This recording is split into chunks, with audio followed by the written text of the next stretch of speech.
नमस्कार मित्रों, मैं चैतन्य अनुराग इस चैनल पर आपका पुनः स्वागत करता हूँ। आज हमारा भारतवर्ष अपना 72वां गणतंत्र दिवस मना रहा है।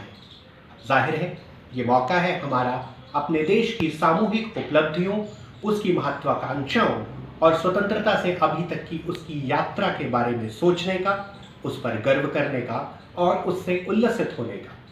ये मौका है इस बात का विश्लेषण करने का कि हमारी अभी तक की यात्रा कैसी रही है, हमने अभी तक क्या गलतियां की हैं और हमारी अभी तक क्या अच्छाइयां रही हैं। ये सोचने का कि भविष्य में हम ऐसा क्या कर सकते हैं जिससे हमारी उपलब्धियां नित्य नई ऊंचाइयों तक और पहुंचती चली जाएं और जल्द से जल्द भारत विकसित राष्ट्रों की पंक्ति में अग्रिम पंक्ति का राष्ट्र हो। देखिए, जब हम बात करते हैं गणतंत्र शब्द की, जिसे अंग्रेजी में रिपब्लिक भी कहा जाता है, तो हम देखते हैं कि इसमें दो शब्द हैं, गण और तंत्र।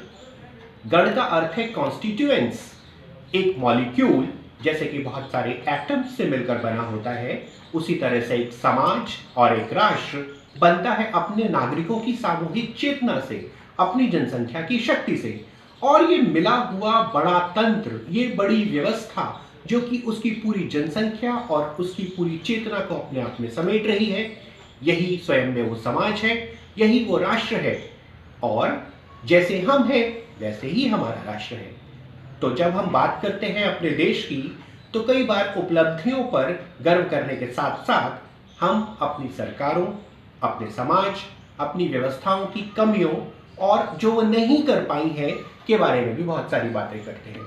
हम बहुत कुछ कहते हैं कि ट्रेन समय पर नहीं चल रही हैं, स्वास्थ्य की सेवाएं सभी लोगों को अभी नहीं मिल पाई हैं, देश में अभी कई बार गरीबी और भुखमरी जैसी चीजें भी देखने को मिल रही हैं। यानी कि हम तंत्र की कमियों के बारे में, व्यवस्था की कमियों के बारे में लगातार बात करते हैं और यह अच्छी बात है।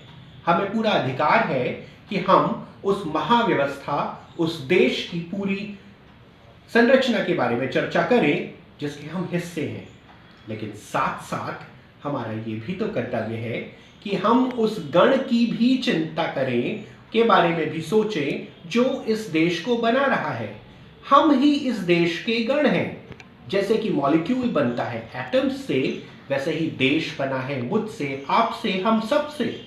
तो हमारा देश उतना ही सबल या दुर्बल है जितने कि इसकी जनसंख्या और नागरिकों के रूप में हम सबल या दुर्बल हैं। हमारी और आपकी जो संबंधों की प्रकृति है, वही हमारे देश की समरसता और उसकी सामंजस्य की प्रकृति का निर्धारण करती है। हम जिस प्रकार अपने काम को लेते हैं, उसी प्रकार हमारा देश अपनी उपलब्धियों और अपनी प्राप्तियों में पहुंच पाता है। खेलों को लेकर हमारा क्या रुख है, बच्चियों को लेकर, महिलाओं को लेकर, वृद्धों को लेकर हमारा क्या रुख है। हम अपने काम के बारे में कितना संजीदा हैं, हम अपने काम को लगातार बेहतर करने के बारे में कितना सोचते हैं। हम क्या सोचते हैं कि क्या करें हम ऐसा जिससे हम एक बेहतर नागरिक हो सकें, हमारा योगदान हमारे अपने परिवार और हमारे अपने समाज में ज़्यादा से ज़्यादा बढ़ सके। यही निर्धारित करता है संभवतः निश्चित ही कि कैसे हमारा राष्ट्र और ज़्यादा सबल और ज़्यादा सक्षम होगा। सोचिए तो, अगर हम साक्षर, शिक्षक और चेतना संपन्न ना हो तो एक राष्ट्र के रूप में भारत चेतना संपन्न कैसे हो सकता है। जब तक हमारे अपने घरों में शांति नहीं है, जब तक हम समाज के अलग अलग हिस्सों में एक दूसरे के साथ शांति बनाकर नहीं रखते हैं, हमारे राष्ट्र में शांति कैसे हो सकती है। मैं अपने ऑफिस में जितना बेहतरीन प्रदर्शन करता हूं एक प्रोफेशनल के रूप में, उसी से ये तय होता है कि हमारे समाज के अलग अलग हिस्सों में ऊपर की ओर जाने की, बेहतरी की ओर जाने की कितनी ज्यादा उन्मुखता, तैयारी दिखाई पड़ती है। अगर हमारे देश के 130 करोड़ लोग ये तय कर लें कि वो जो भी काम कर रहे हैं वो हर आने वाले दिन में लगातार बेहतरी की ओर जाता जाएगा, तो इस ब्रह्मांड में कौन है जो रोक लेगा हमारे भारतवर्ष को जल्द से जल्द विकसित राष्ट्रों की पंक्ति में सबसे आगे आने में। हम ट्रेन की देर से आने की बहुत बात करते हैं, हम अपने आप के ऑफिस देर से पहुंचने की उतनी बात नहीं करते।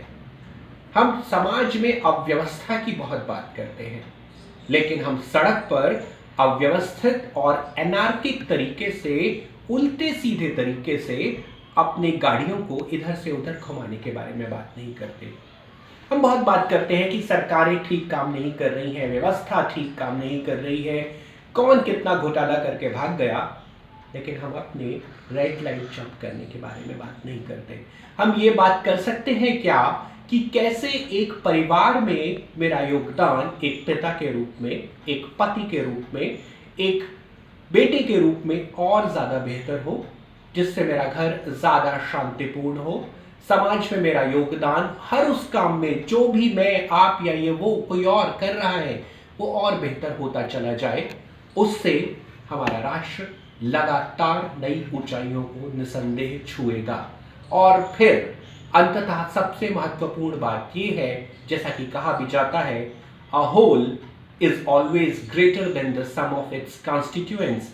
ये बात सही है, लेकिन कॉन्स्टिट्यूएंट्स यानी कि गण उतने ही महत्वपूर्ण है जितना कि तंत्र महत्वपूर्ण है।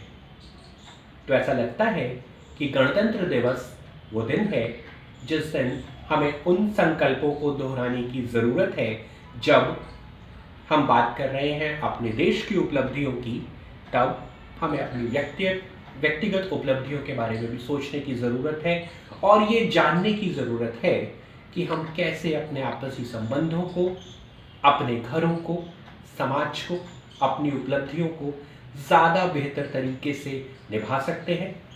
राष्ट्र मित्रों चला करते हैं रूल ऑफ लॉ से, लेकिन रूल ऑफ लॉ यानी कि नियम और कानून का शासन उतना ही प्रभावी हो सकता है जितना कानून और नियमों को मानने की हमारी तैयारी है।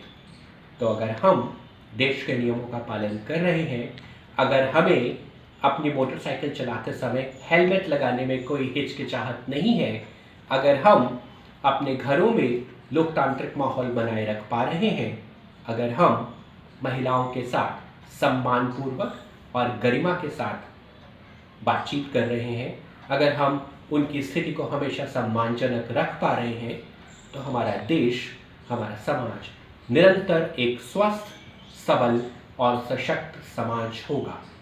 इसलिए जब हम गणतंत्र दिवस की शुभकामनाएं एक दूसरे को दें, और वो हम अनंत वर्षों तक ज़रूर देते रहेंगे, क्योंकि हमारा भारतवर्ष अनंत वर्षों तक रहने वाला है, सबल रहने वाला है, तब हम लगातार इस बात के बारे में भी सोचें कि कैसे हमारा योगदान एक नागरिक के रूप में अपने देश के लिए ज़्यादा से ज़्यादा बेहतर हो सकता है, क्योंकि यही हमारे देश को, हमारे राष्ट्र को और हमारे गणतंत्र को और सक्षम बनाने का रास्ता है। मैं चैतन्य अनुराग अगले एपिसोड के साथ जल्द आपके सामने दोबारा पेश होऊंगा। धन्यवाद।